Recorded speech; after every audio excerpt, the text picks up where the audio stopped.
Kryetari i Partisë Demokratike Sali Berisha u ankua në Bruksel se zgjedhjet e 11 majit u vodhën.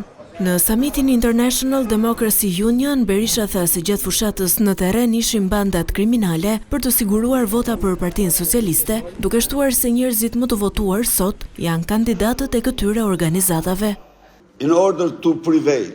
Për të fituar, kryeministri e ktheu të gjithë administratën dhe shtetin në një makineri të madhe elektorale. U përdoron mjete publike financiare për të bler vota.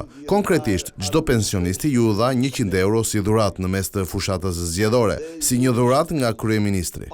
Por, zonja dhe zotrinj, pensionistët përbëjnë sot 48% të elektoratit në Shqipëri, pasi në 10 vjet janë larguar rreth 600.000 të rinj.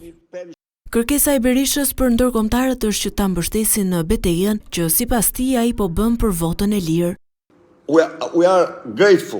Jemi mirënjohës që këto veprime janë reflektuar nga vëzhguesit ndërkombëtar si OSBE, Parlamenti Evropian dhe Këshilli i Evropës, të cilët nxorën një raport shumë serioz. Zoti President, zgjedhjet ishin fars. Nëse nuk u kthejmë të drejtën për të votuar shqiptarëve, vendi po zhduket. Sipas Eurostat, në 10 vitet e fundit, mbi 1.099.000 shqiptar janë larguar drejt Bashkimit Evropian. Faleminderit edhe një herë për mbështetjen shumë të çmuar që keni treguar. Kërkoj sërish mbështetje nga qeverit që kombi im të mund të votojë i lirë. Solidariteti ndërkombëtar, shtoi Sali Berisha, është vendimtar që opozita të triumfojë në përpjekjet e saj përballë mazhorancës socialiste.